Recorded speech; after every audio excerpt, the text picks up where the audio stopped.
Members, it's the appointed time. I see that we have a quorum. Let's get started.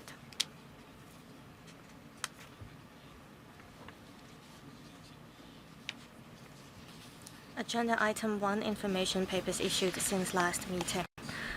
No papers has been issued since the last meeting. Items for discussion at the next meeting. Please refer to LC paper number CB bracket 3384/2026 bracket 01. The next regular meeting will be held on the 16th of June 2026 at 4:30 p.m. The administration proposes discussing the following items. 1.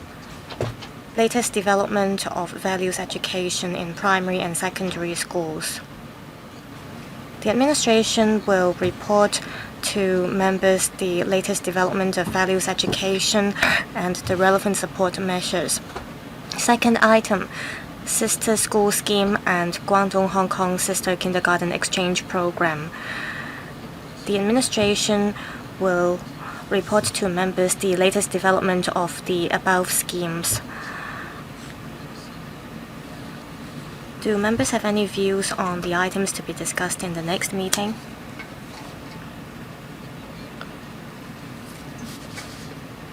If we agree, we will discuss these two items in the next meeting.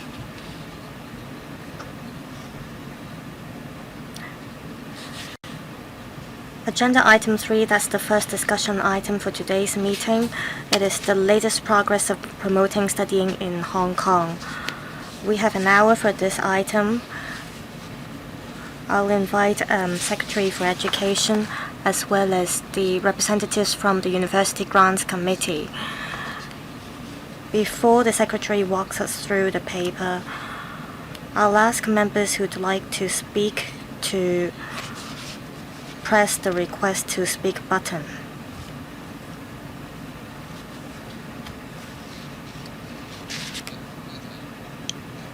Yes.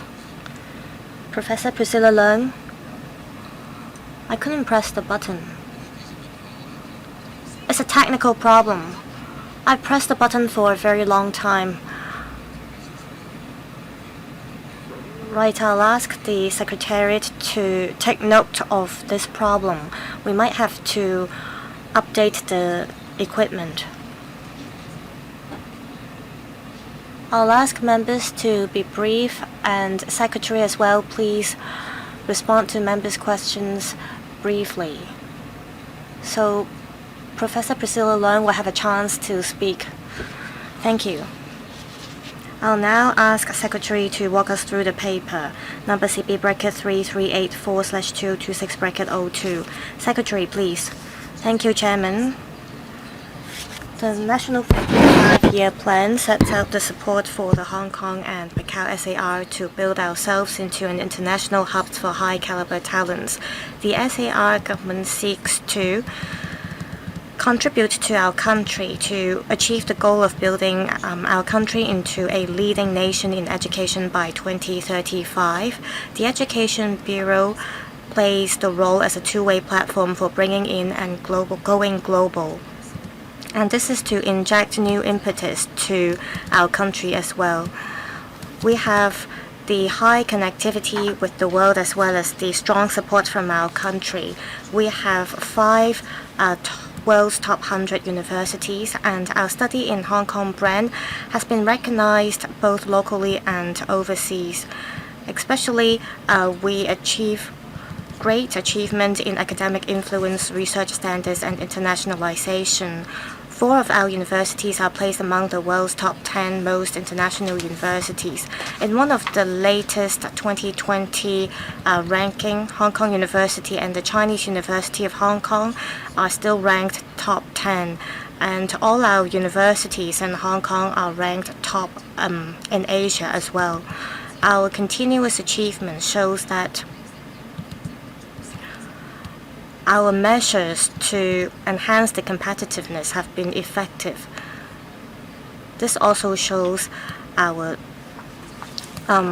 strength in our universities. In one of the policy addresses, the CE announced the establishment of the Task Force on Studying in Hong Kong, and the members of the task force covers the ETOs, the Talent Engage, as well as the UGC. And they help to promote quality education, including the quality resources in academic studies, scientific research, and so on. Last month, the task force had the second meeting, and they wrapped up the achievement in the work of the previous year. Our flagship event attracted 600 participants, and it held over 130 seminars, attracting leaders from around the world to come to Hong Kong. It set the record since 2024 because it attracted such a high number of participants. The UAS First Symposium also attracted over 200 participants, including leaders as well as representatives of the sector from around the world. It helps deepen collaboration among academic as well as industry. And also, during the Study in Hong Kong week, 20 events were held, and it brought together, again, leaders from around the world. And through various publicity campaigns, we were able to step up our influence. Overall speaking, the Study in Hong Kong week helped step up the publicity efforts of various agencies, and there were over 200 posts of publicity efforts, and ETOs as well as mainland offices in various regions and places helped promote to young students the higher education brand in Hong Kong. And again, we achieved great results. The EDB will continue to launch publicity campaigns on all fronts to create a favorable conditions for Hong Kong to become an international education hub. We believe the Study in Hong Kong brand will be able to be penetrated to all levels of our society. On the other hand, in the 2025 policy address, the chief executive announced that we should build an international education hub and that our brand should be promoted to primary and secondary school level. It announced the scheme of DSS expansion, allowing DSS schools to expand the number of classes, allowing DSS schools to admit students, non-local students with visas. After assessment in February, we have already received 48 DSS expansion applications. To speed up publicity, this March, we, together with other organizations, organized the Southeast Asia delegation, and we launched a publicity campaign in Malaysia as well as Thailand. And we exchanged views with local leaders to step up our appeal, as well as to attract talents. The EDB will work with the SAR government to formulate the first 5-year plan for Hong Kong to promote the integration of technology, education, as well as talent. We seek to achieve breakthroughs as well as to promote the university town in the northern metropolis. We hope to attain high-quality development to contribute to the National 15 5-year plan. That's all for my briefing. We welcome any questions and views from members. Thank you, Secretary. We have quite a number of members who have asked to speak. I'm going to read out the lineup first. Ms. Nixie Lam, Mr. Michael Ngai, Mr. Wu Yingpeng, Ms. Ginny Man, Mr. Ken Wong, Mr. Wen Kit, Mr. Tang Fei, Mr. Julap Wai, Mr. Justin Low, Mr. Andrew Yao, Mr. Hong Kam Yin, Mr. Rock Chen, Mr. Dennis Low, Mr. Lam Chun Sing, Ms. Judy Chen, Professor Priscilla Leung, as well as Mr. Alex Fan. In the interest of time, I'll give each member 3 minutes, including questions and answers. Secretary, please respond succinctly. First, Ms. Nixie Lam. I'll be very succinct.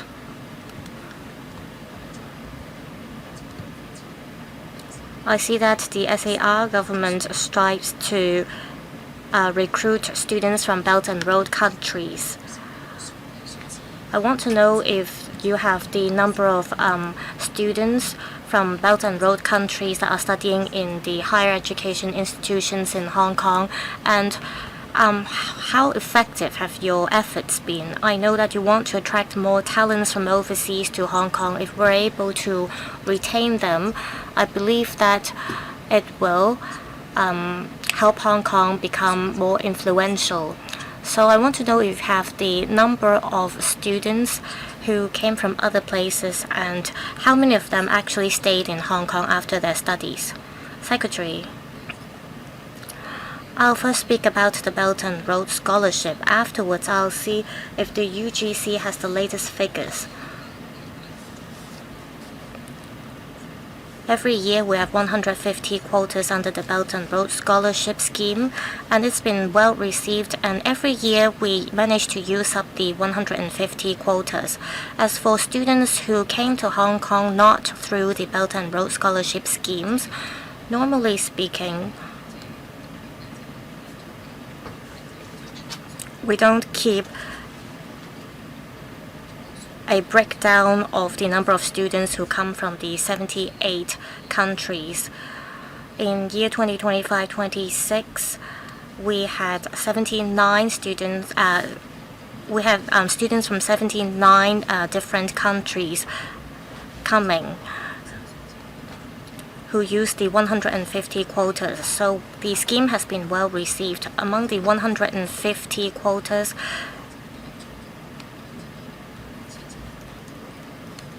1,700 students were recommended by the 9 funded universities. And because there were many nominations, we kept the quota at 150. In terms of the effectiveness,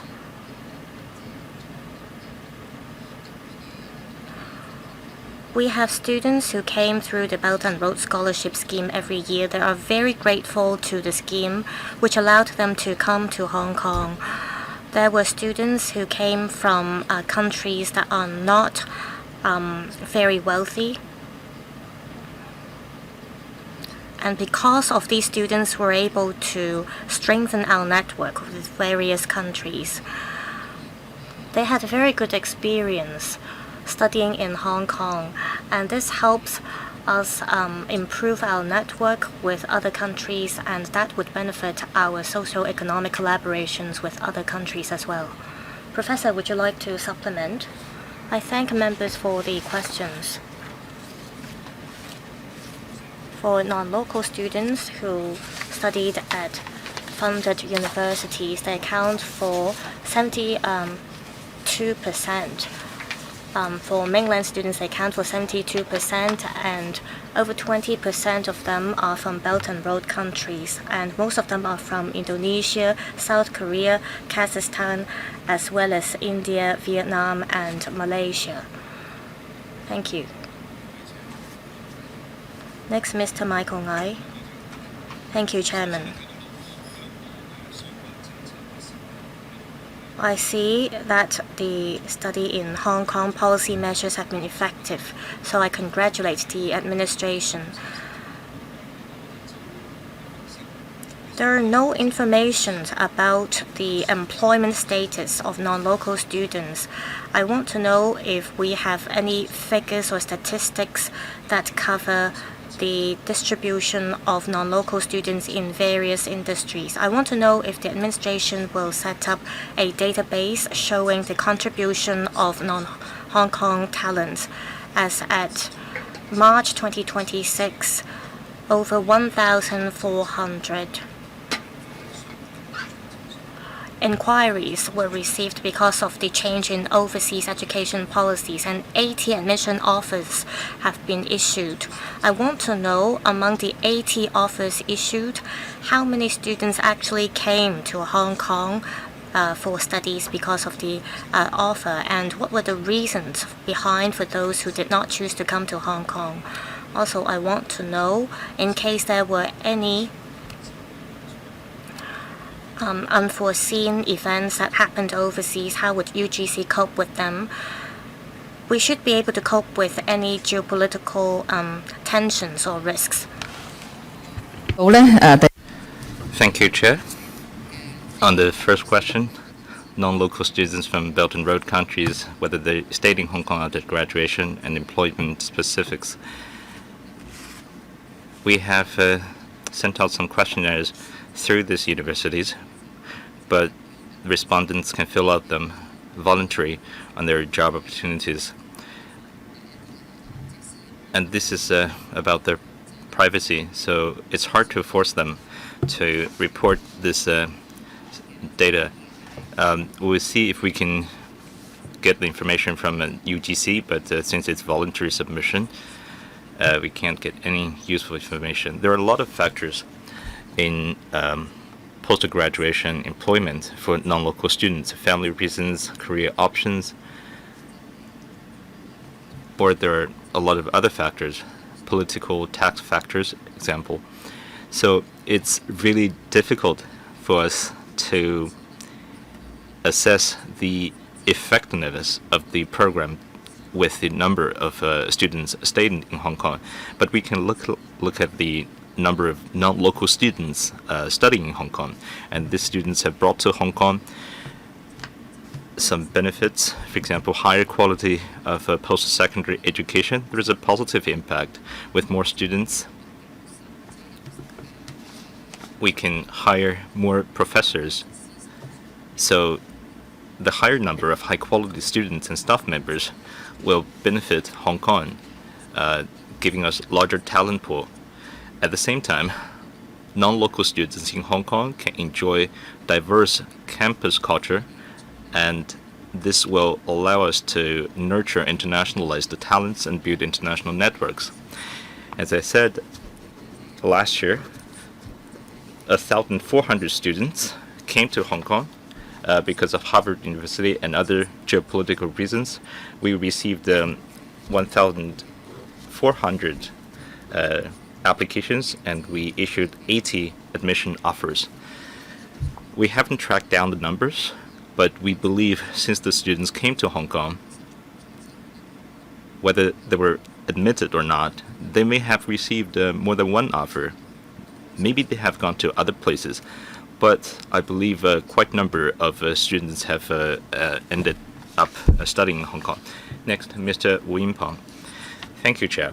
First of all, I'd like to acknowledge Hong Kong government's effort in promoting the brand of studying in Hong Kong.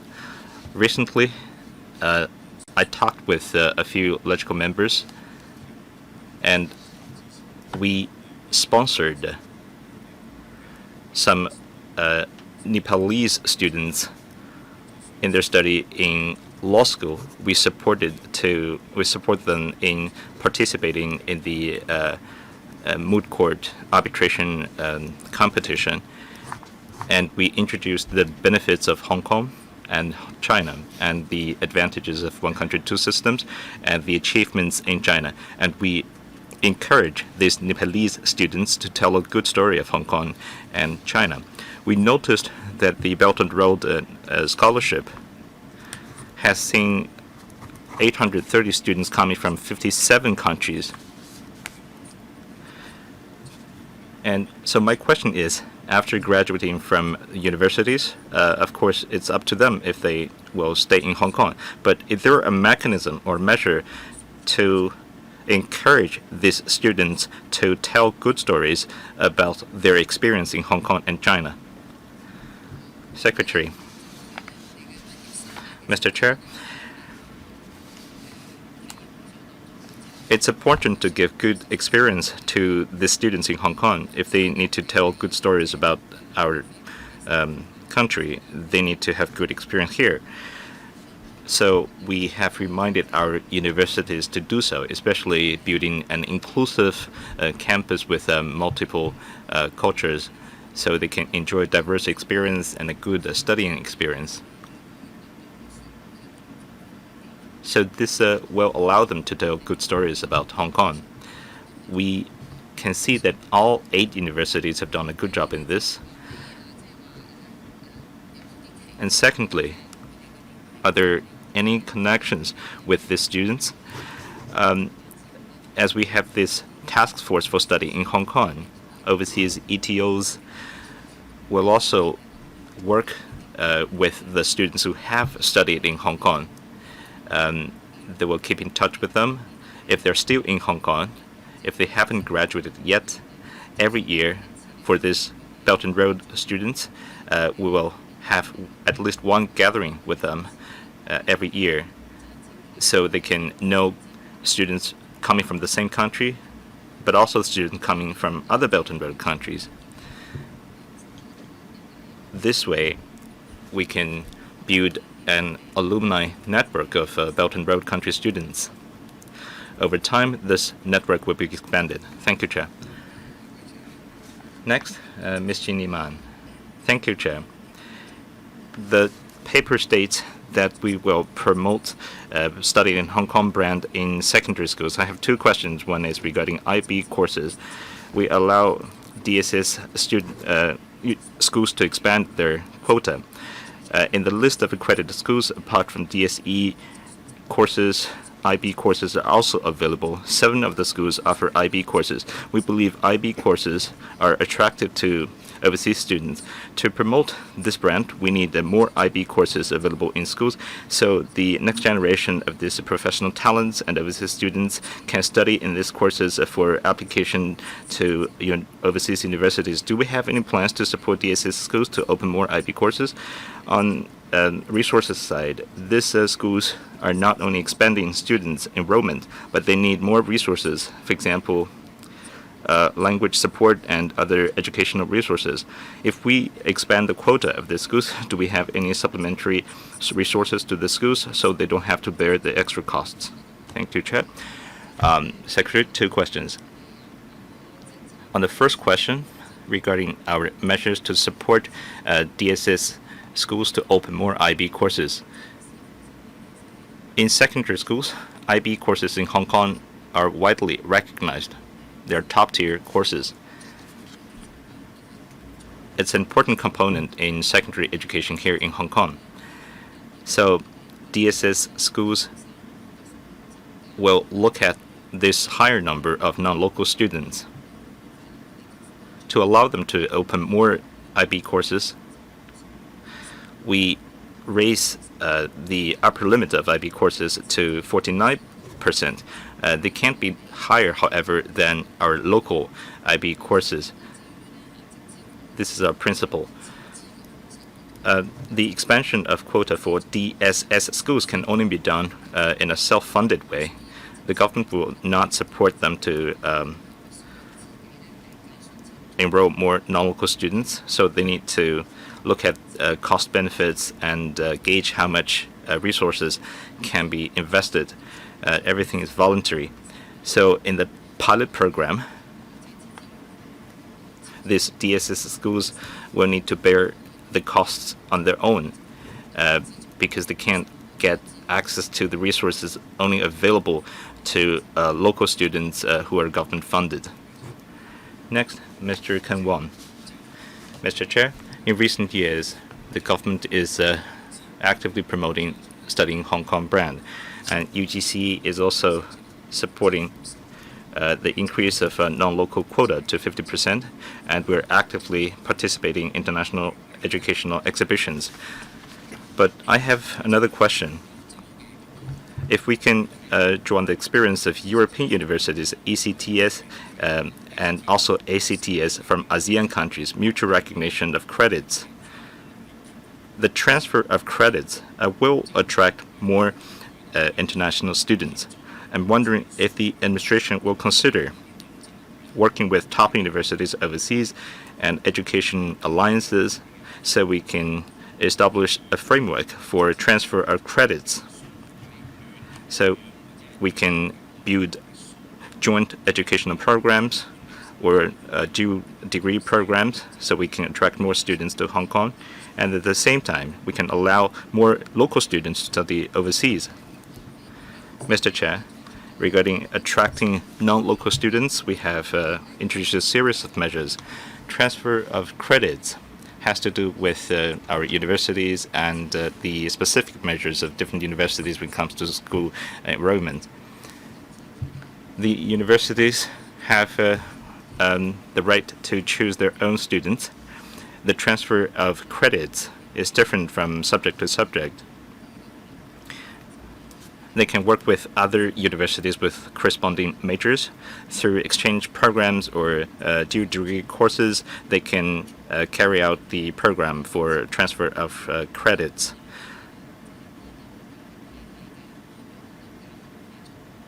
For the 8 universities, we believe the government will not specify which universities or which programs they need to establish a relationship with when it comes to transfer of credits.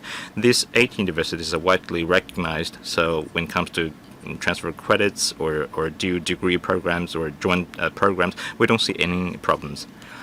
Next, Mr. Leung. Thank you, Chair. Regarding promotion of Study Hong Kong brand, I support it. We approved the quota expansion of 48 DSS schools, but like to know more about the student enrollment data and whether it's widely recognized. And I'm wondering if we can expand the study in Hong Kong brand to government-funded schools. As for internationalization of VPET, we have held the first international symposium on VPET, promoting Hong Kong's advantage in this regard. So my question is, on top of overseas publicity efforts, can we set up some specific scholarship programs targeting at VPET under the Belt and Road subsidy program, so we can attract more students to Hong Kong to study in industry-specific subjects? 2 questions. Mr. Chair? For the quota expansion of 48 government-funded DSS schools, we can see that the student enrollment is doing very well, but we need to consider other factors like supporting facilities, student enrollment quota, and other supporting measures, because it's up to the parents to make the final decision. We know that the program is widely welcomed. We receive a lot of inquiries. Secondly, whether we will expand the program to government-funded schools. Well, last year, policy address states that we will have pilot programs for DSS schools because for these schools, in terms of medium of instruction and accommodation, they're prepared in every aspect. But for self-funded school, for government-funded schools, we will emphasize local schools and the medium of instruction being their mother tongue. So currently, we don't have any plan to expand the program to government-funded schools. As for VPET, as you said, whether scholarship targeted at Belt and Road countries will be set. We will review our scholarship programs from time to time to support non-local students to stay in Hong Kong after graduation. We joined VPAS, a pilot program for VPET students, and if there is any opportunity, we will review the program again. Next, Mr. Dang Fei. Thank you, Chair. In paragraph 7, there are the members of task forces. Are self-funded universities included? For example, the UAS universities, because they're for VPET education at the undergraduate level, and I believe it's important for the schools to attract people from underdeveloped countries.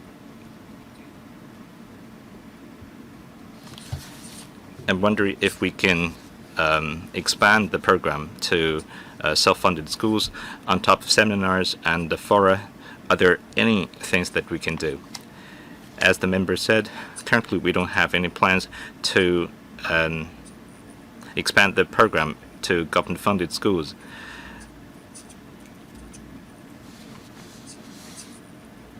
As long as the schools can bear the costs, I believe these government-funded schools are still attractive to neighboring regions. I don't think it's necessary for us to worry about accommodation. If we are attracting families with good resources, I believe they can take care of themselves when it comes to accommodation. They don't need any dormitories. Secretary,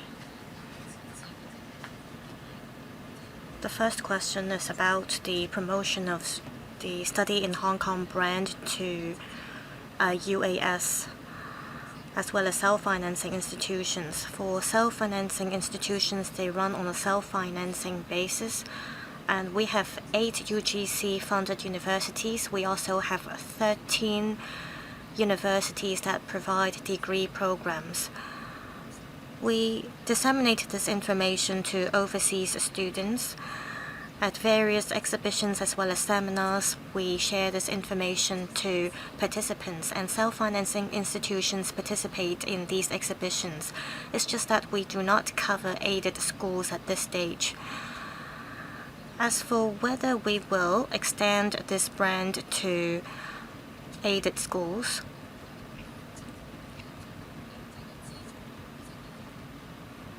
aided schools receive subsidies from government based on the number of classes they offer. So if we are to extend the study in Hong Kong brand to aided schools, we'll have to change the subsidizing model, and that will affect the operation of aided schools. Also, we'll have to create favorable conditions for our aided schools. Currently, we think that for those who are able to attract non-local students, they're very popular among local parents as well. We hope that most of our aided schools have the appeal to attract students from around the world, so we have to create the favorable conditions for them. Next, Mr. Chu Lap Wai. Thank you, Chairman. I support the scheme to promote the study in Hong Kong brand. I have 2 questions. First, I want to know the latest supply of hostels for non-local students, as well as the plan to build hostels in the future. Does the administration have planned to increase the number of hostels so as to make sure that non-local students can have affordable options in terms of accommodation? Also, as we strive to increase the number of non-local students, how can we make sure that we won't increase the burden of supply of hostels for local students? Also, do you have any statistics that are about non-local graduates staying in Hong Kong, and what are the plans to attract these non-local students to stay in Hong Kong? Secretary,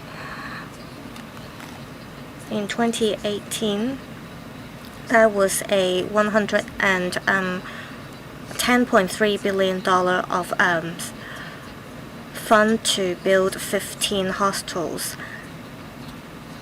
and there will be in total 50,000 hostel places. We know that as we see an increase in the number of non-local students, we have a greater demand for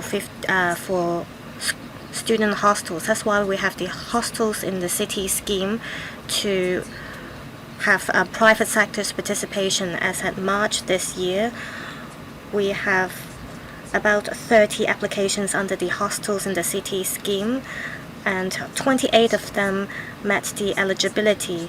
And there we will see an increase of 6,400 student hostels. So, apart from the government as well as institutions, we will have the participation of the private sector to help build more student hostels. And because of the limitation in terms of space as well as transportation in Hong Kong, we see various supply by different institutions, and each institution has their own policy, and we hope that we can distribute student hostel places evenly. So we have only set a cap on the number of student hostels. Institutions will have to take into consideration their own supply as well as measures to adjust the pace of attracting non-local students. Next, Mr. Jonathan Leung. I want to ask about non-local students.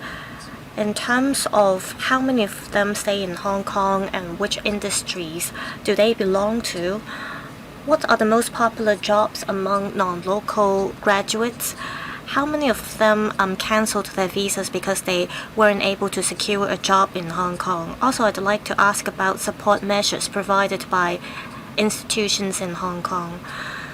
They offer, for example, job fairs as well as counseling support for non-local students. I want to know if the arrangement for non-local students are different from that for local students. Secretary, under the IANG, non-local graduates can stay in Hong Kong. Currently, there are about 27,000 applications have been approved under the IANG. As to what industries do they belong to, we know that currently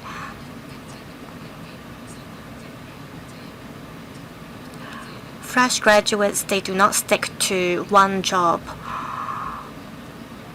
or one set of skills. With the continuous development of various industries and trades in Hong Kong, both local students as well as non-local graduates have their own development paths, so we did not collect information specifically on which jobs they work in. However, we strive to build the 8 centers, and we hope that institutions will offer programs that are relevant. And we ask institutions to, for example, provide 35% of their programs that are related to STEAM, and 65% of their programs have to do with the development of 8 centers. As for employment support for non-local students, we know that the 8 UGC-funded universities have their own student affairs offices, and they offer their counseling support or employment support, such as seminars, talks, and trainings, or even internships for non-local students as well as local students, so that they could stay in Hong Kong for employment.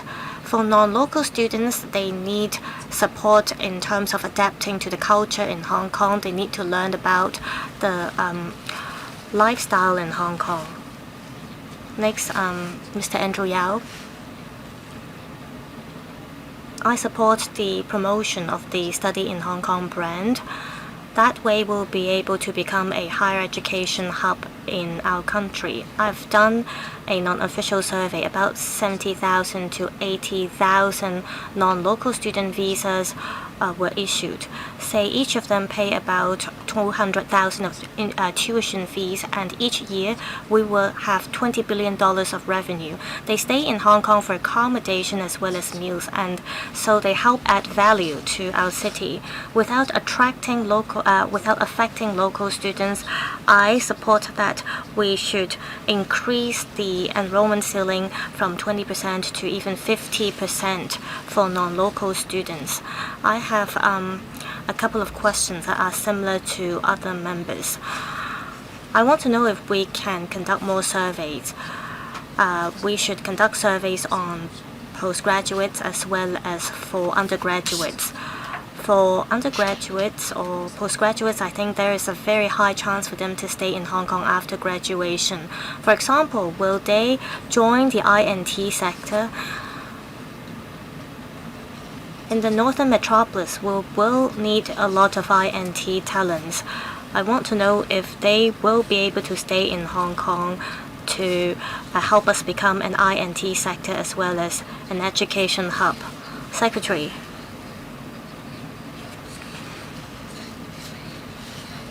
Well, we'll see if there's a need for us to conduct such surveys. Normally, when we adjust or formulate any policy measures, we conduct studies and we analyze data available. We will listen to members' views and consider conducting some kind of tracking studies or surveys to help us formulate any policy measures. I'd like to respond to Mr. Andrew Yao.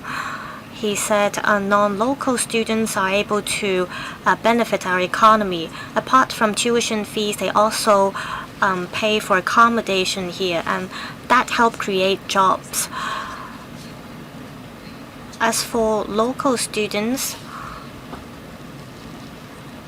or also for non-local students, they can experience diverse cultures in Hong Kong. We want to nurture talents with international perspectives, and non-local students can contribute to that. Next, Mr. Hong came in. I thank the Secretary for the briefing. From her opening remarks, I can see that the administration has made a lot of efforts in promoting the Study in Hong Kong brand. This is to help us build the international hub for high caliber talent. For non-local students, after they graduate, whether they decide to stay in Hong Kong or return to their hometown, they could help us become an super connector or super value adder.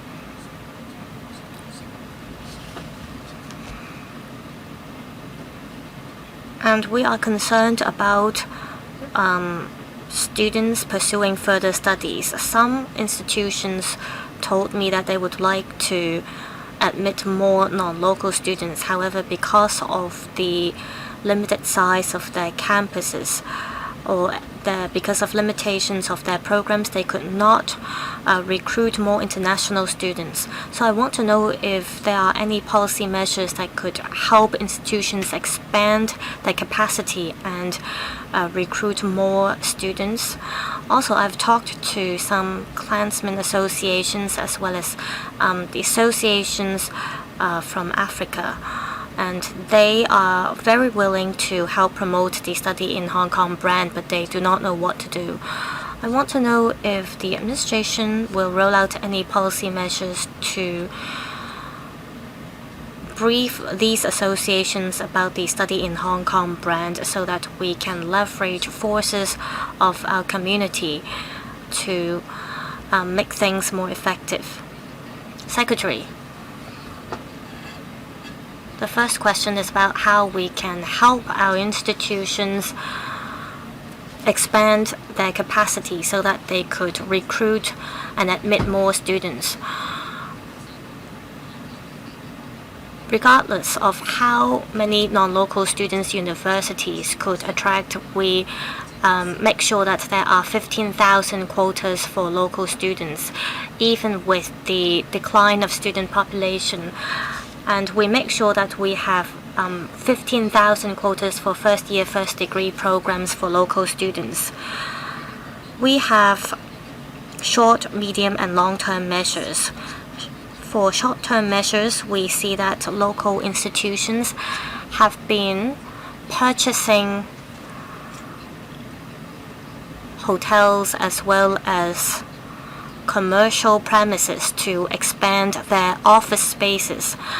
Whether they decide to rent them or buy them, it helps them expand their capacity. In the long run, we have reserved a lot of land in the northern metropolis to help institutions build labs as well as expand their campuses. We want them to make good use of the land available. Also, how can we leverage community forces, including Klansmen associations? Well, we welcome and we are grateful to their efforts. We hope that they could reach out to us. We can talk to them through our ETOs as well as the Task Force on Studying in Hong Kong. Next, Mr. Rock Chen. Thank you, Chairman. The Secretary just now said the administration encourages the 8 UGC-funded universities to buy hostel places for non-local students.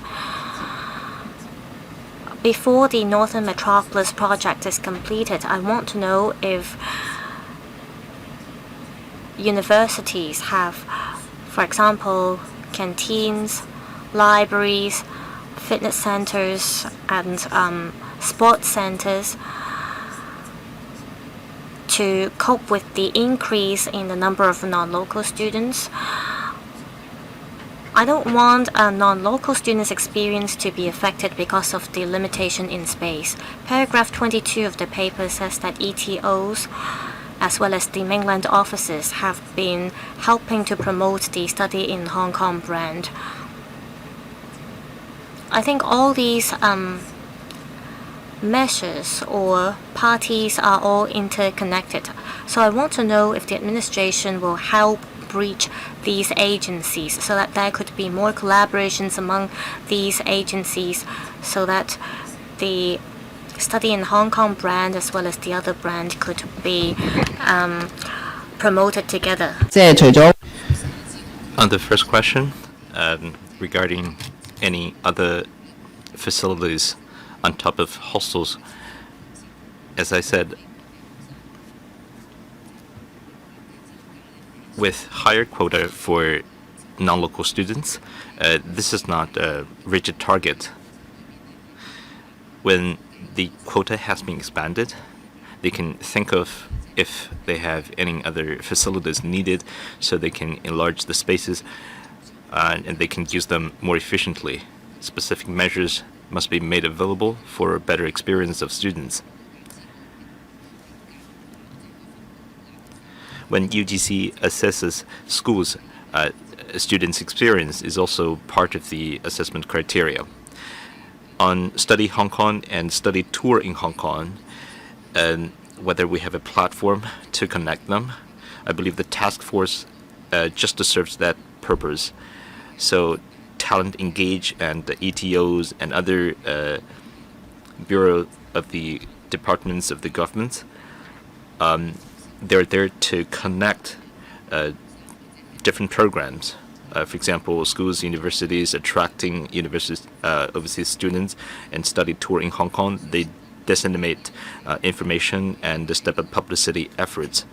These all fall into the merits of Study Hong Kong Task Force.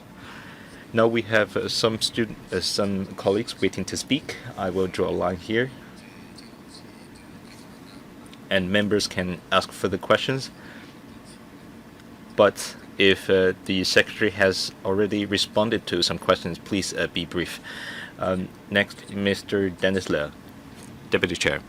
I support the Studying Hong Kong brand. I believe this will enhance our talent pool and it will promote economic development of Hong Kong. I want to know how much resource has been allocated for this program, and how many students from overseas have enrolled in postgraduate and undergraduate programs in Hong Kong. Are there any specific numbers? Secondly, in the past, government-funded schools and DSS schools serve local students. They offered diverse services so students can enjoy multiple courses. And now DSS schools can attract more students, but I've received some comments saying that the prospects for government-funded schools are not good because DSS schools can make their own decision, but government-funded schools don't have that benefit. So how can we make sure that, as the Secretary said, how can aided schools make best use of their advantage to expand their school facilities for better development in the future? In our review, can we please look at the differences between DSS schools and self-financing schools when it comes to their prospects? Number one, regarding the number of non-local students, the enrollment ceiling of 50% is based on the actual need, but the universities can't decide whether they will allow that much student. Undergraduate students account for 27.1% and 10,200 students. As for postgraduate, we're talking about TPG, self-financing programs, and taught programs and research programs. For taught programs, there is no ceiling. It's around 70,000 students, and the number shows how welcomed these programs are. I believe DS schools and aided schools have their own advantage, because if you look at aided schools, as I said, government provide subsidy according to the number of classes. But for DSS schools, it's based on the number of students. When students move to another school, they lose the subsidy. And these schools enjoy very secure resource support. For example, we have the maximum amount of students, for example, 25 students per class. So they have different advantages. We can't just single out one category for comparison. We're serving different target groups, and we are building a diverse ecosystem of education programs. Next, Mr. Lam Chung-seng. Mr. Chair, we believe most of the non-local students are coming from the mainland because of geographical proximity. But as we are building the hub for international talents, so the percentage of foreign overseas students, do we have any strategy to raise that percentage? And some programs see very low percentage of foreign students. And very few foreign students participated in ING, less than 10%. Do we have any KPIs to indicate which targeted groups, which countries and regions can we have more publicity efforts towards? I know the Secretary and her Bureau is increasing the ceiling for DSS schools. Many secondary schools can attract non-local students, but many secondary schools don't have hostels. Perhaps can we put them in touch with hotel groups or enterprises so we can offer student hostel places, or maybe we can give visas to their parents so they can come to Hong Kong and accompany their children so they can live with their children for some time and taking care of them during the study in Hong Kong. Thank you. Secretary, again, the question about quota expansion. Well, as for the breakdown of student groups, non-local from mainland and non-local students from other countries, and regarding how we can attract more students coming from outside China, we understand that for non-local students, whether they will stay in Hong Kong, on top of job opportunities, languages, lifestyle, these are all challenges.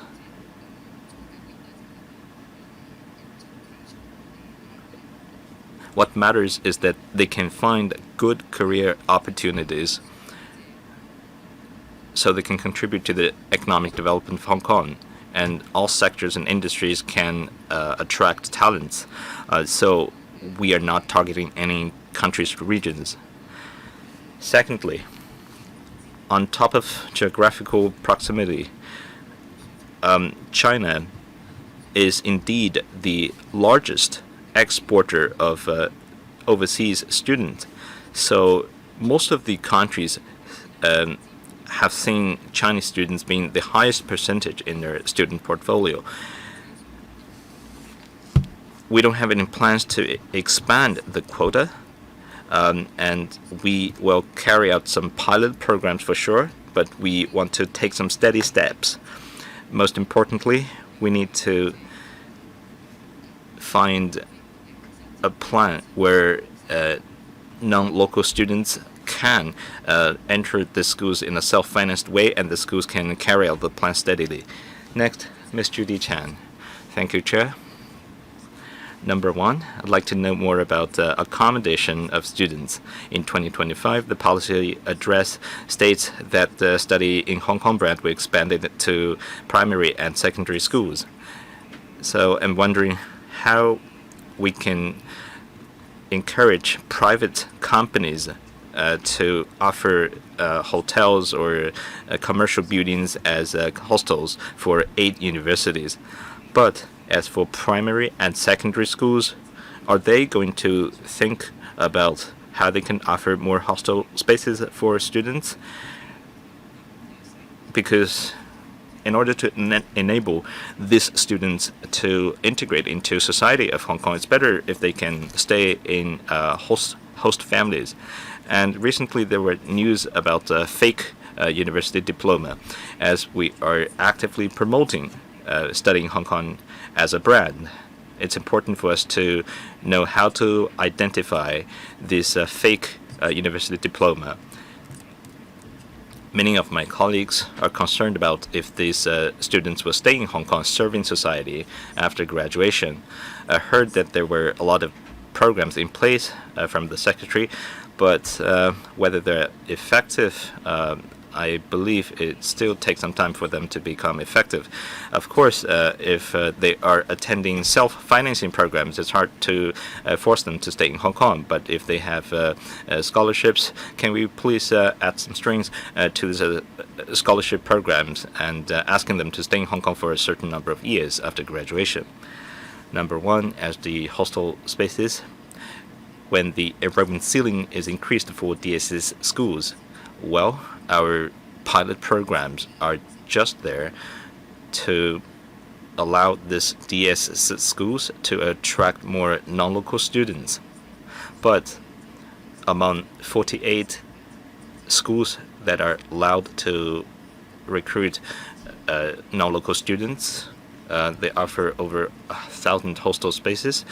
They're not fully occupied, so we have very few places in pilot programs, and we will keep a close eye on the pilot programs, and we will study more effective supporting measures. As for other DSS schools without accommodation, the Bureau will set up a committee to work with private enterprises to offer accommodation services to students. We are studying different approaches. Secondly, to prevent fake diploma, yes, we see that the number is increasing in the cases of fake diploma, but the reason is that we have been working with the Overseas Students Center in mainland China, so we can get hold of the data of overseas students coming from China. As for non-local students coming from outside China, our universities and educational industries have developed a tool to assess this diploma and see if they are genuine diplomas. And so we have developed some approaches. We believe we will penalize these people who use fake diploma. Thirdly, attracting people to stay in Hong Kong after graduation. On top of scholarship, we believe it's important for us to enhance research capabilities of local universities. These students, if they receive scholarship, they're top-tier students. I mean, their presence in the universities is to enhance the research capability of these universities. Secondly, diversity matters. If we have this and that limits, perhaps we will compromise on the diversity of students. Thank you. Ms. Priscilla Leung. Thank you, Chair. First of all, congratulations on the Secretary for Education and UGC. I believe over the past years, UGC has changed its policy, and the policy has shifted to support Hong Kong to build itself into a higher education hub. I'm pleased to see some achievements in study in Hong Kong program. In paragraph 6 and paragraph 7 in the annual conference of Asian Education Alliance, in February, I visited the exhibition in Exhibition and Conference Center. I noticed that there were 60 delegations from Thailand. It was widely recognized and well received. Well, as far as I know, maybe next year this conference will not be held in Hong Kong again. So I'm wondering if we can learn from this very successful organizer of this conference. Well, as a disclaimer, and thank you UGC for supporting our association in the study groups. we believe the purpose is to learn from these exhibitions and conferences, because we can't talk about research and science in ivory towers. We need to integrate different stakeholders, government, industries, and schools, so we can contribute to the development of Northern Metropolis.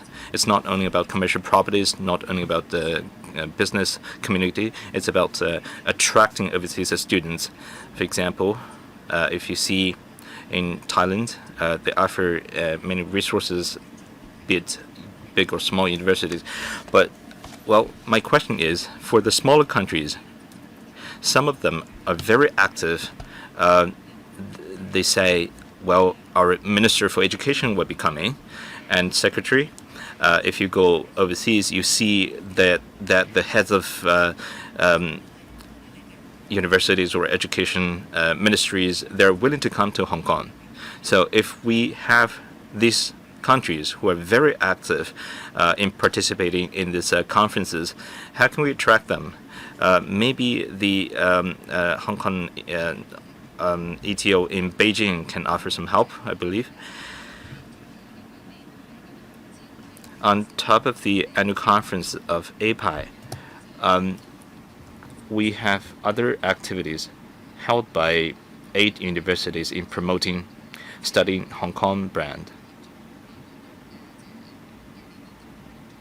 For example, the university heads forum, and on top of the Asia Pacific Alliance, we have other universities from Europe and the US. If other countries and regions, if their ministers for education are keen to pay a visit to Hong Kong, they will express the intention through their consulates in Hong Kong. And if we have met some of the ministers at the annual conferences, we had their emails, and perhaps we will receive further inquiries from them. Next, Mr. Alex Fan. First of all, I thank the Secretary as well as the task force for their efforts. They have been promoting the study in Hong Kong brand as well as the study tour in Hong Kong brand. I have 3 comments as well as questions. As I said, the government has done a lot. For example, there is the Belt and Road Scholarship to attract non-local students to study in Hong Kong institutions. My view is that the administration could do more.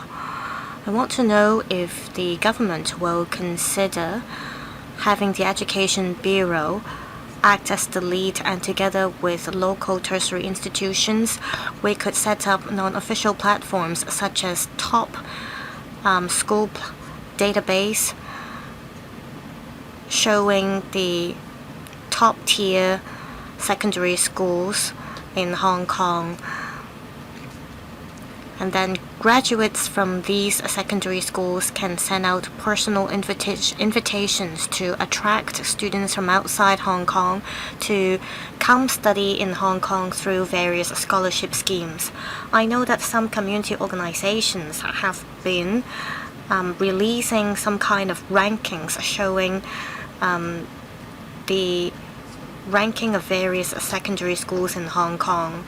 Perhaps administration could look for information from these databases or rankings so as to decide which secondary school can get on the list. Second, we've been talking about attracting students to come to Hong Kong, but more importantly, we should retain them. We should help them achieve something greater by studying in Hong Kong.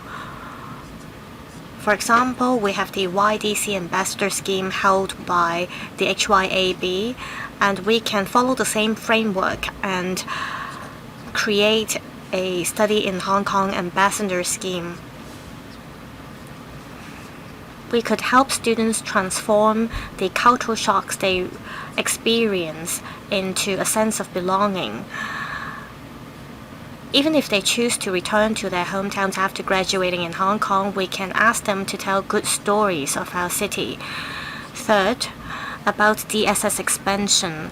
Well, there have been concerns about a lack of student hostels.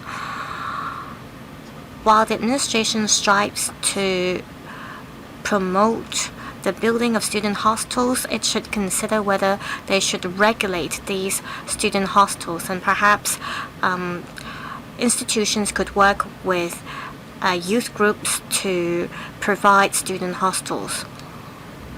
Secretary, please give a brief reply.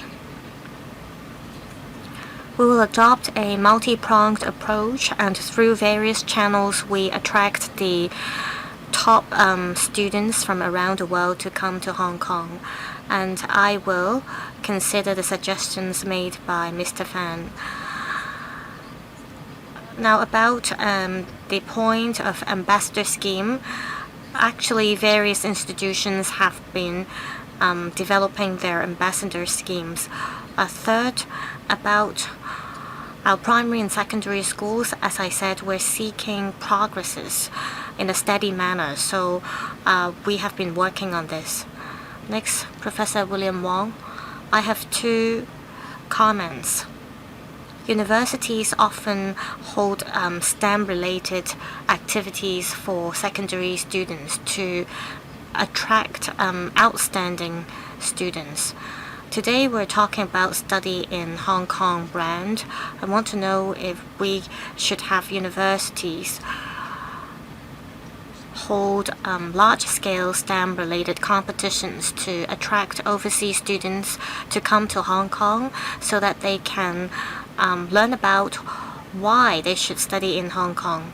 Second, at university level, we want students to come, and we also want teachers to come as well. We hold academic conferences, and these conferences are often held by international organizations or institutions. Oftentimes it takes 3 years to organize this kind of conferences because they take turns to hold these conferences in different places, including Europe, Asia, as well as American.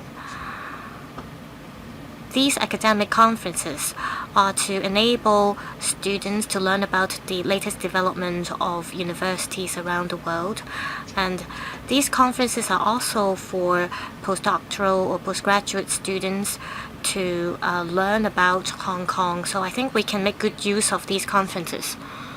Secretary, 2 comments. Yes, I agree.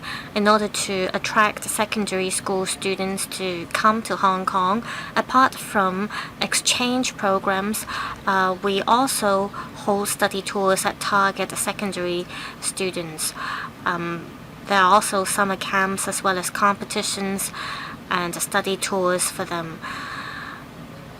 Second, about taking turns to hold conferences, again, we have been working on these.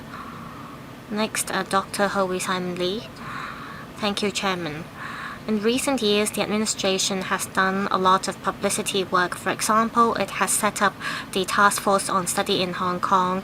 It has also relaxed the enrollment ceiling for non-local students. It has also relaxed the IANG scheme. I have 2 suggestions and 1 follow-up question. First, in the mainland,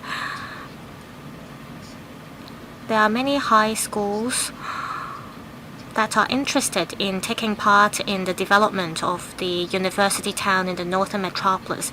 As to how they could participate, they have many questions about this. I hope the Education Bureau, as it releases the action agenda for the university town, it could tell us more clearly the positioning as well as the future directions of the university town. Also, the paper mentions that the EDB has been playing the role as a two-way platform. I suggest that the administration should speed up the process of talking to the mainland as well as overseas institutions so that we can make sure there is mutual recognition of academic qualifications between Hong Kong and other places so as to attract more students to come. Also, I'd like to ask about the latest situation of mainland students applying for the IANG scheme. I want to know if this would be made a regular scheme. Secretary, the first question is about mainland students applying for the IANG scheme. They account for about 1,000 students among the 27,000 students under the scheme. Now, about mainland institutions that are interested in taking part in the Northern Metropolis project, we strive to attract overseas as well as mainland institutions, and we adopt an open mind attitude as we develop the university town strategies. Also, about mutual recognition of academic qualifications. Well, we've been following up on this. We have the qualifications framework. So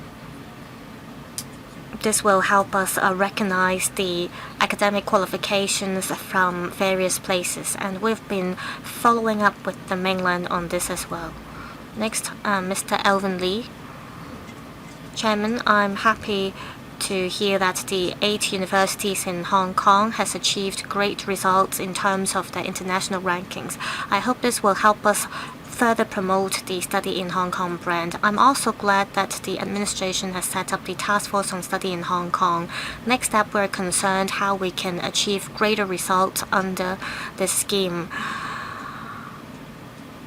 I think it is important that we think about how we can build ourselves into an international hub for high caliber talent. This is a mission from our country. So our goal should be to recruit more outstanding students.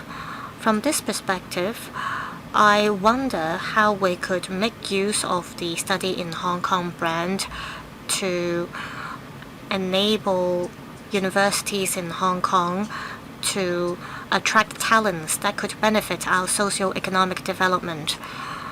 We should build an ecosystem. We may not have enough professors or talents, and without talent, we won't be able to achieve our goal. So in order to recruit outstanding students, how can we coordinate the 8 UGC-funded universities to make sure that there will be healthy competition among them? Also, I have a suggestion.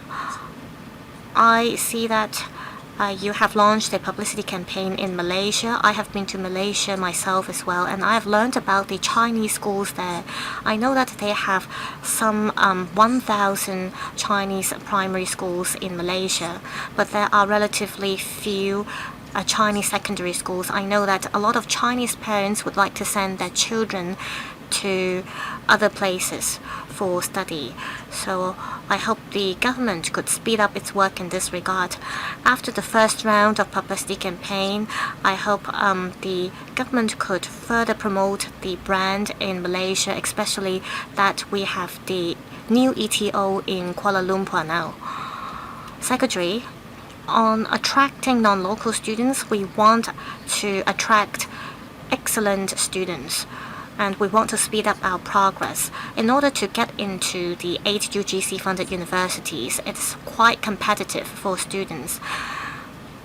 We have a quota system at the universities in Hong Kong. Universities in Hong Kong would like to develop more programs related to AI as well as STEAM. Under this framework, universities in Hong Kong have developed close to 20 such new programs in the past 3 years, and we will pay attention to our publicity campaign in Malaysia. Thank you. 20 members have taken the floor. We don't have any more requests to speak, so we will close this agenda item. Thank you, Secretary, for the detailed response. And now we will go to the second agenda item.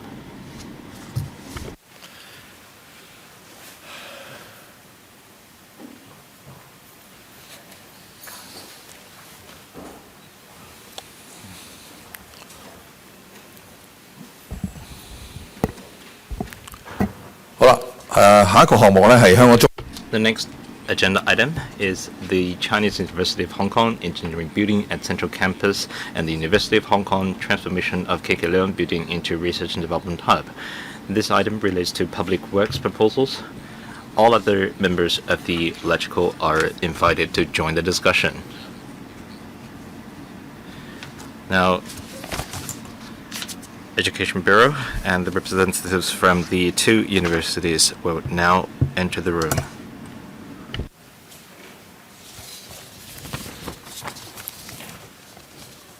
相關嘅文件呢就 The papers are CB bracket 384 2026-04. And before we invite Undersecretary C to take the floor, members who wish to speak, please press the request to speak button.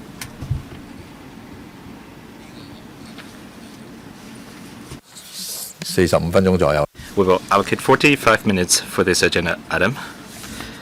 And Ms. C, Dr. C, will walk us through the presentation. Good afternoon.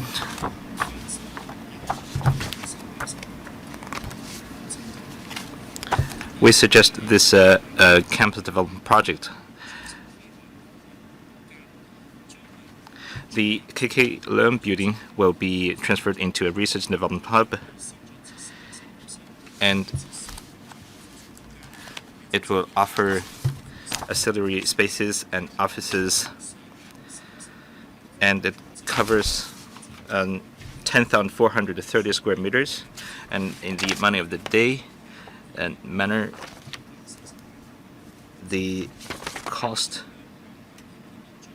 As for Chinese University, this is regarding a 10-floor building, and there will be offices and supporting facilities, and the floor area will be 4,650 square meters. In the morning of the day price, the estimated cost will be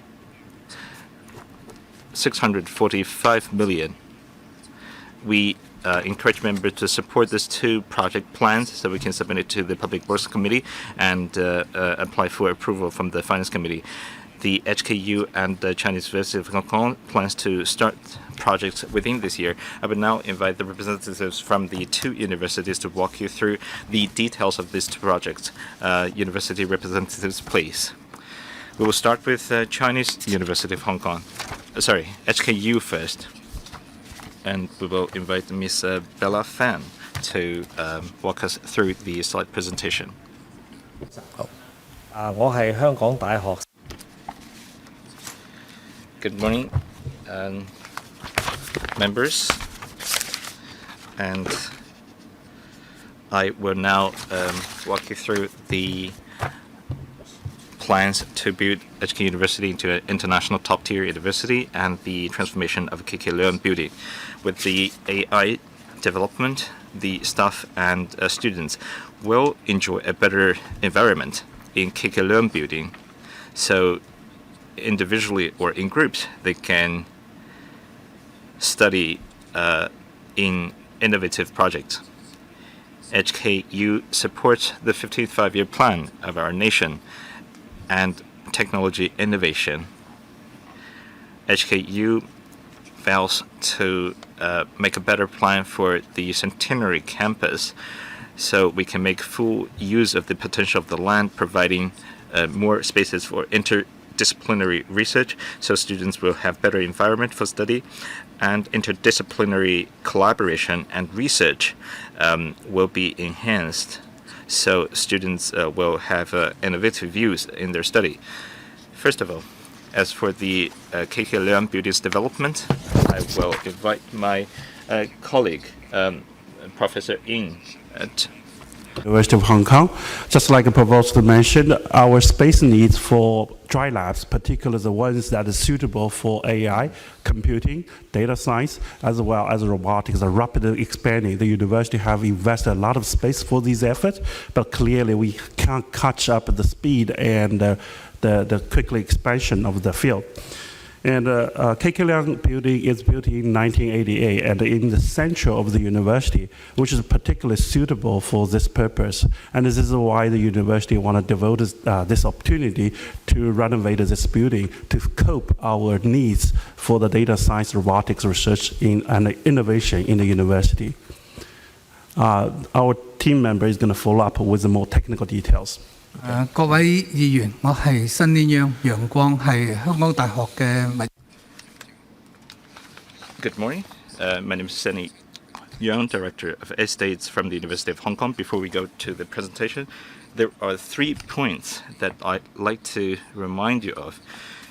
The proposal has been optimized and amended, and there are 3 points that are very important, so I'd like to share the 3 points with you.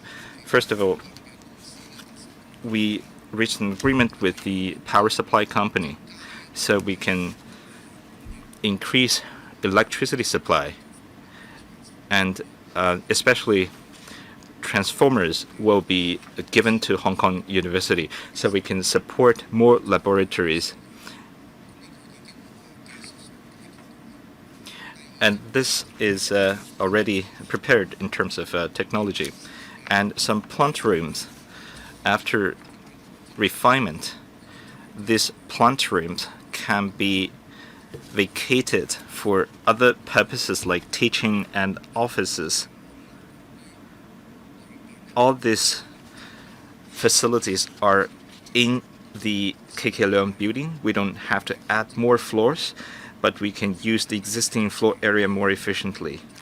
Last but not least, this proposal has already been submitted for a public tender, and the proposals we received are all within our budget.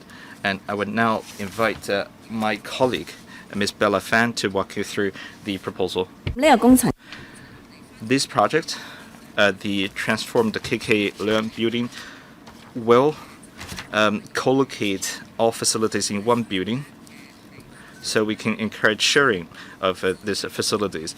This will allow AI, autonomous operation systems, and geospatial information and environmental sustainability, among other subjects. And the facilities will be improved as follows. Research facilities, we believe the upgraded facilities will provide researchers with hands-on experience to so they can foster a more engaging and immersive experience.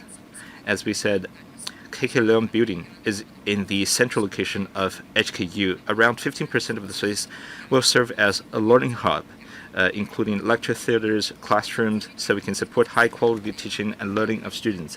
As for other facilities, we will offer a common area for organizing public education and knowledge-sharing activities to promote community understanding of the achievements and significance of scientific research. We have already read the papers, so maybe we can save some time for questions, because this is related to a public works proposal. Well, perhaps I can highlight the financial numbers. The total cost involved would be 209.4 million. We will improve on the power supply and air conditioning facilities. As for the schedule, if we can submit this to Public Works Committee and Finance Committee in June or July, if we secure the funding, we will start contract works in August, and the project will be completed in January 2029. Next, we will invite representatives from the Chinese University to walk us through the project. Please be very brief, because what you're talking about will be will be asked by the representatives. Good morning, everyone. My name is Leung. The building involved is in the center of the university. The second phase of the project has been there for 20 years. The Faculty of engineering needs more spaces. Recently, the School of Engineering has secured a university research grant of including research plans and other research grants. This reflects the university's engineering faculty's level, and the objective is to accelerate the development technology, new productive forces aligned with the targets of the 15th five-year plan. And the engineering faculty will look at AI, embodied intelligence, and integrated computers. These sectors will offer a strong foundation for the long-term development of the university. In terms of artificial intelligence, we're talking about computer vision and quantum information sciences and technology. On the ground floor of the building, there will be a common space for exhibition to raise public awareness of scientific research. And in the building, the facilities include biomedical building. This is for nanometer technology.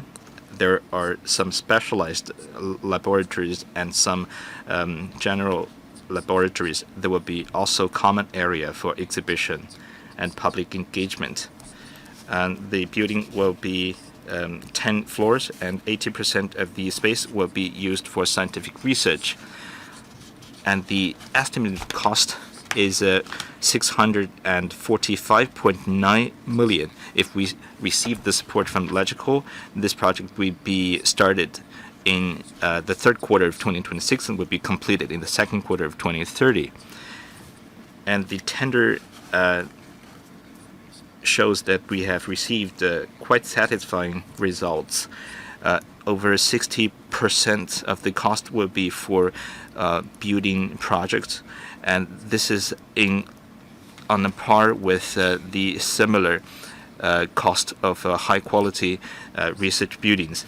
This is the artist's impression from the southern and eastern side. We aim to make it as simple and minimalistic as possible. So I will not go through these legends and floor plans. On each floor, the sellable area will be 650 square meters, and the floor area over 10,000 square meters. 85% of the area will be for research. And on the second floor, we have this footbridge connecting the two existing engineering buildings, so we can make the whole campus a hub, so these three buildings can be interconnected in the future as a whole. These are all floor areas, and 85%, as we said, would be used for research. In terms of environment-friendly facilities, we use the green building and environment-friendly designs. If we receive the support from Legical, the project will start in Q3 this year and will be completed in 2030. Thank you, Chairman.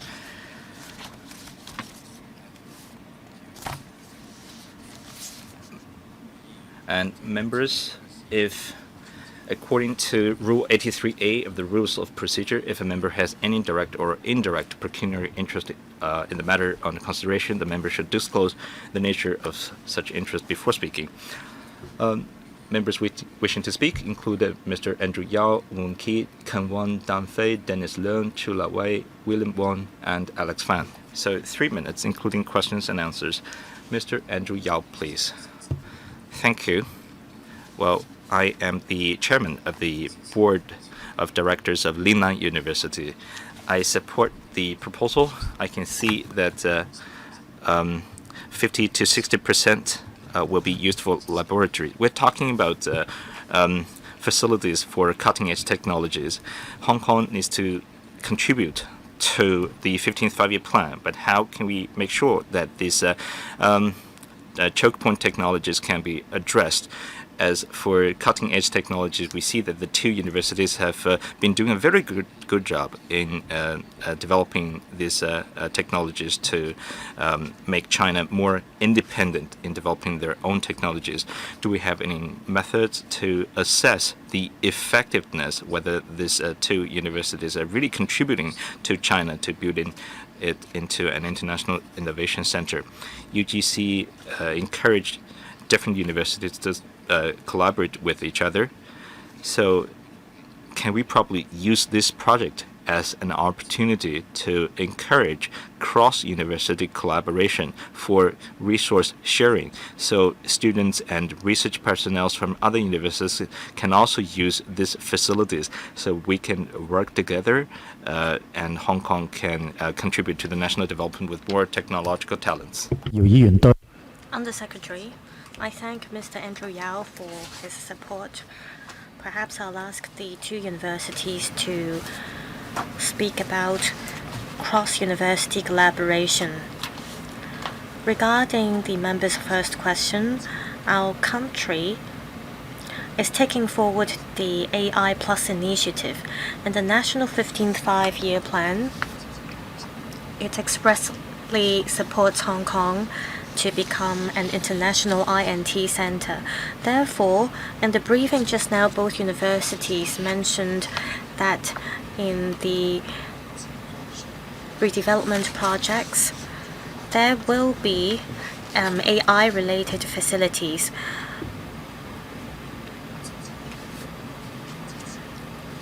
From this perspective, we think after we make use of public funds to complete the two projects, we can better enhance our INT capabilities and we can better promote the integration of the development of education, technology and talent. And this will be very helpful for us to develop AI as well as other frontier technologies as well.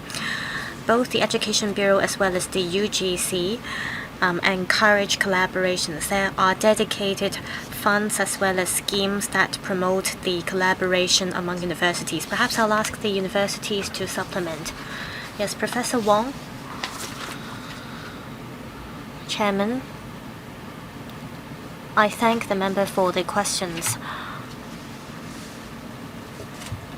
On promoting interdisciplinary collaboration over the past year and a half, we have created a INT college. It is a new college and it is supported by the Faculty of Science, the Faculty of Engineering, as well as the Faculty of Commerce and the Faculty of Architectural Studies. We hope that students can, in their 4 years of studies, carry out projects that have to do with INT. Now, on biomedical engineering, there's a new faculty and it comprises the medical school, the Faculty of Dental Studies, as well as the Faculty of Science. Our country cares about biomedical engineering related projects, including STEM. And also there will be the Faculty of Media, and we will see collaboration between the Faculty of Arts as well as Social Science.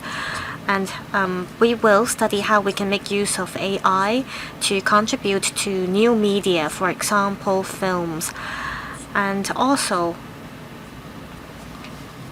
in relation to data science studies, we will see collaboration among faculties of engineering as well as faculty of science. And also the Faculty of Public Affairs and Policies will see the collaboration between law school as well as the Faculty of Engineering and Business. And these are all examples of interdisciplinary collaboration.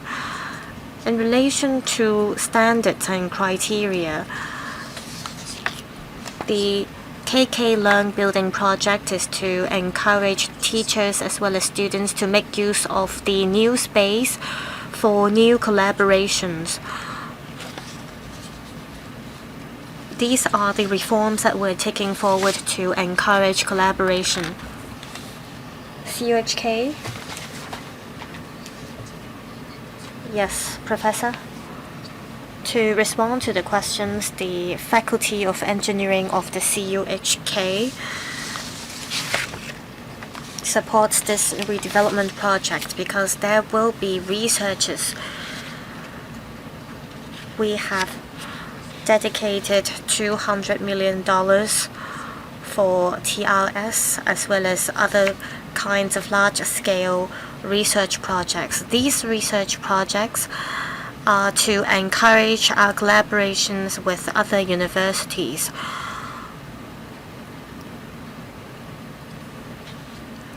We collaborate with various faculties of different universities, and this new building will not just be dedicated to postgraduate students. Undergraduate students will make use of the new building as well.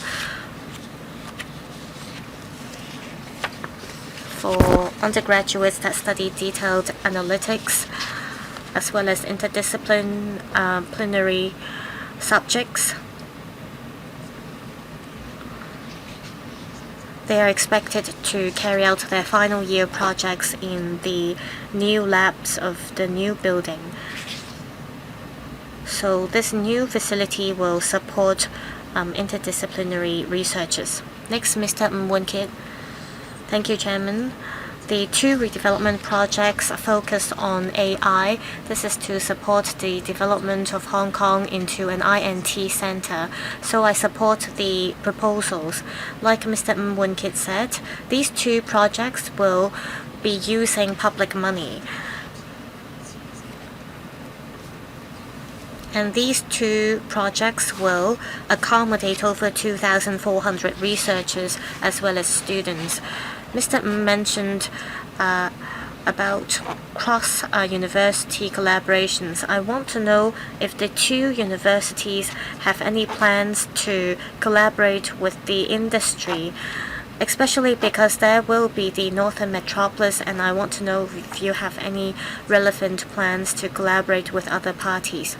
Also, these two projects concern the development of AI, and we attach a lot of importance to data security. I want to know if there are any guidelines from the administration to require that these new buildings need to meet the requirements in terms of their software and hardware, and also will there be any requirements to be imposed to make sure data security so as to tie in with our country's strategies? I'll ask the two universities to respond to the questions first. Hong Kong U. Chairman. I thank the member for the questions concerning cross-university researches and collaboration. Well, the University of Hong Kong has been working with universities in the mainland as well as overseas on, for example, research programs as well as dual degree programs. Now, with the development of the Northern Metropolis, we have plans to invite universities in the mainland as well as overseas to work with us. We have the Fudan University, the Peking University, Tsinghua University, and Zhejiang University. We've been working with these universities. And overseas, we've been working with universities in the UK as well as in the US. Apart from working with the UK and the US, we also work with universities in Southeast Asia, such as those in Singapore as well as Indonesia. And these aren't just INT projects, but also student exchange programs.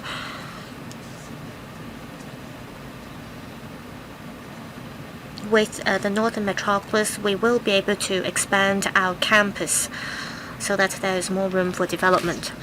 CHK? Of research, the cross sector is with industry. For example, we have Hong Kong.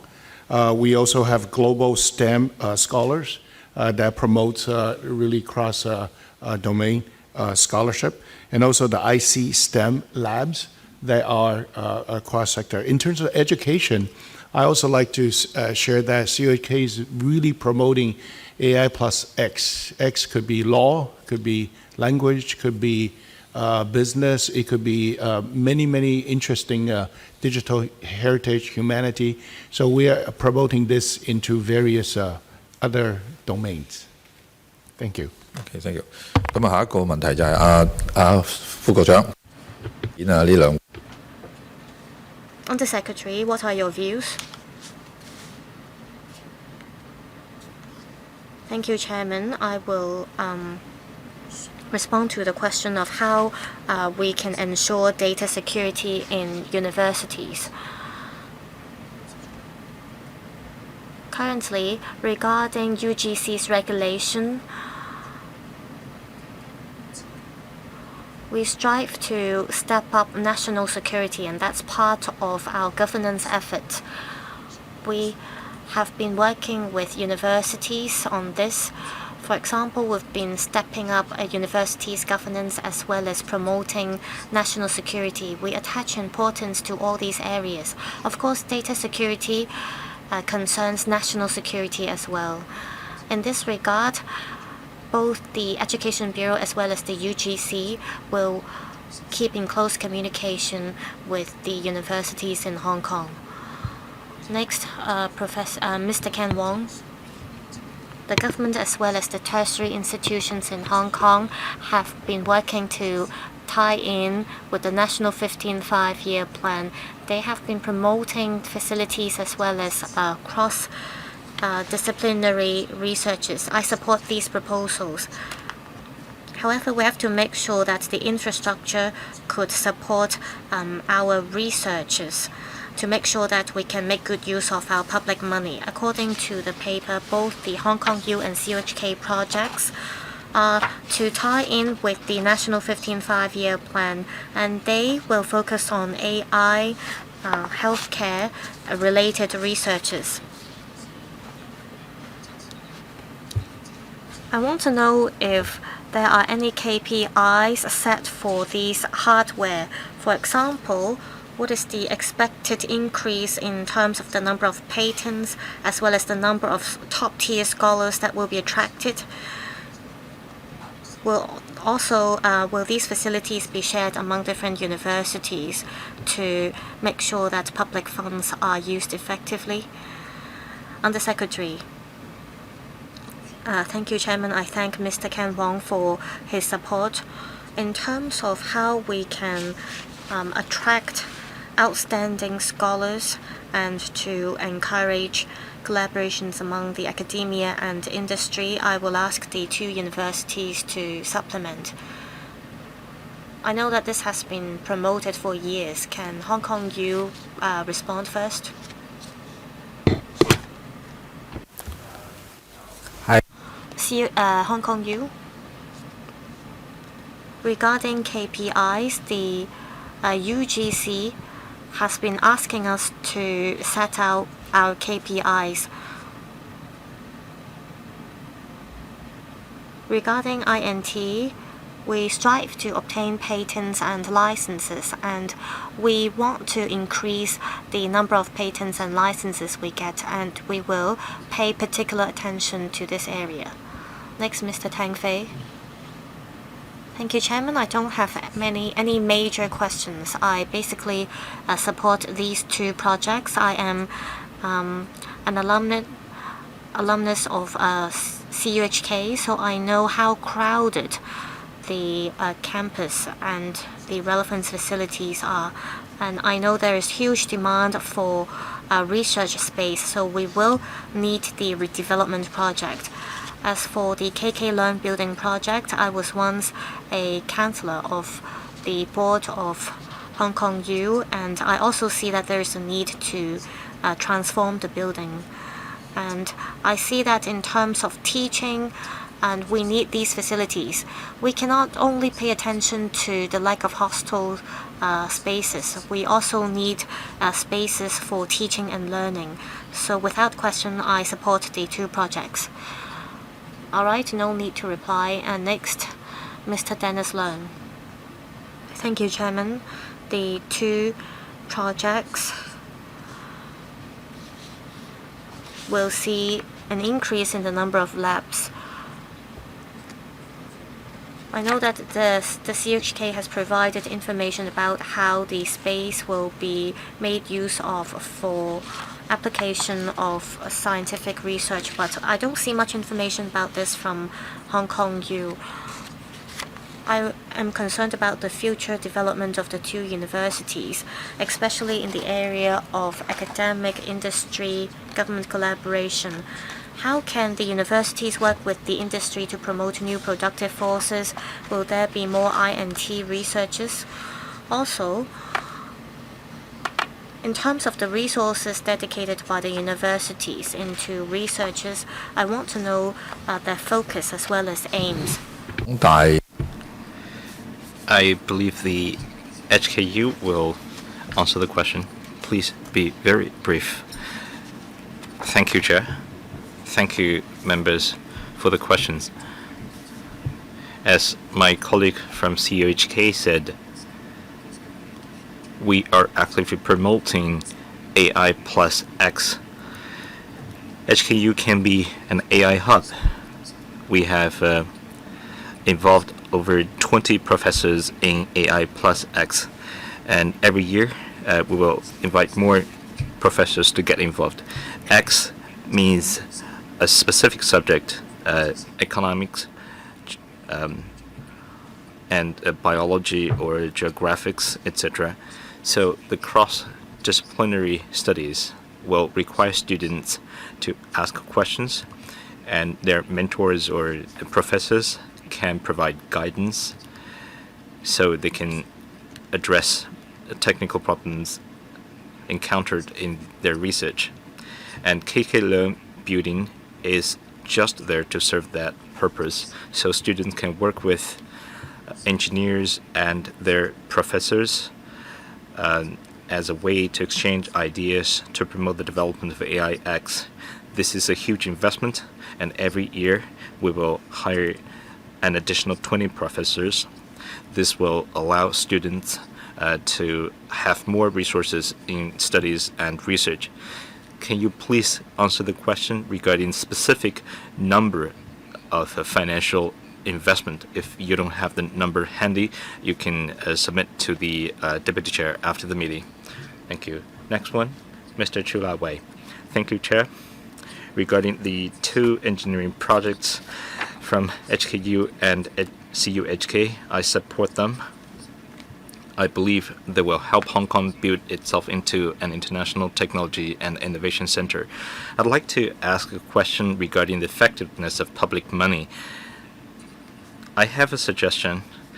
When I read the paper, it came to me that maybe there are places to showcase research results and achievements so the members of public and students can know more about that. I know there is such exhibition space in CUHK. Does HKU have the similar space so more members of the public can learn about the latest scientific research?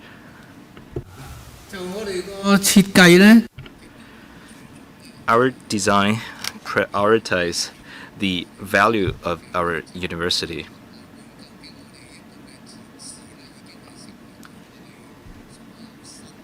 To showcase research achievements has been always embodied in our design as an inevitable part in any project.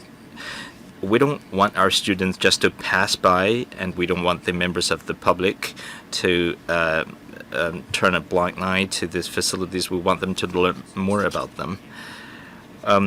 In paragraph 9 of the paper, it says that the renovated KK Leung building will provide some common areas because Mr. Chu asked about public engagements. For example, secondary school students and other members of the public, perhaps we can allow them to understand more about scientific research, and there would be more public engagement. As the professors from HKU said, they have a similar common area for that purpose as well. Thank you. Mr. William Wong. 多謝主席。 Thank you, Chair. I am a professor at the School of Engineering at CUHK. My suggestion is that I've been working in the Faculty of Engineering at CUHK for 33 years, and our school has always been at the front line of technological innovation, especially AI. So we have been hiring talents all the time. As I understand, our university and the HKU are all hiring elites and professors. And sometimes I feel that I don't have a place to house these professionals in the university campus. Well, we believe the application for financial support for this project is urgent. I know a lot of colleagues at HKU researching into AI encountered the same problems. That's why I support this project fully. Thank you for the support. No need for a response from the administration. Next one, Mr. Alex Fan. The two universities nurtured many top talents for Hong Kong every year. That's why I fully support this development project. And in different platforms, including our budget and policy address, AI and other types of innovation are prioritized, and this project just serves that purpose. We must have a toolbox besides setting objectives. I'm a graduate of School of Law from HKU. I spent many years in Leung building. I spent 6 years there. And I'm very excited to see that this building will be renovated under the project, so we can have more impetus to HKU and Hong Kong in general. As we have a higher ceiling for non-local students, we can see that the society, the public, is very concerned about the lack of space in university campus. I'd like to ask about the ratio of per person area in these universities, and how do these two projects address the shortage of research and study space? And on top of the projects, do you have any other plans to streamline the university campus spaces or expand the spaces to support the future development of the universities? I believe these two questions are relevant but not directly linked to these two projects under discussion. I believe if we need to answer that question, we may have to ask the universities to support a detailed document. Please, if you can, offer a brief response first, and if necessary, you can submit a document afterwards to member Alex Fan. HKU. Indeed, at this meeting, we are not in a good position to give a detailed answer to Alex's question, but we are indeed very concerned about the per person, per student area on the campus. So that's why we have been thinking of different approaches to solving that problem, and we would be happy to answer the question under other circumstances. And this is the same case with hostel spaces, and I will make sure to get in touch with you and provide a detailed answer. Thank you. CUHK. Professor Lee. Well, as for per person space, we complied with the standards of UGC, and we face the shortage of spaces when it comes to studies and research. Actually, we have 3 projects in the design phase, and we have been working with UGC and the Educational Bureau in solving the shortage of spaces, and we're studying different approaches. Thank you. We don't have any further requests to speak. We have heard questions from 8 members. We have heard comments from them, and they all supported the project. I'd like to confirm if the members support the administration to submit the proposal to the Public Works Committee. This is confirmed. So this closes this agenda item. Any other business? If there is no other business, I declare the meeting adjourned. Thank you.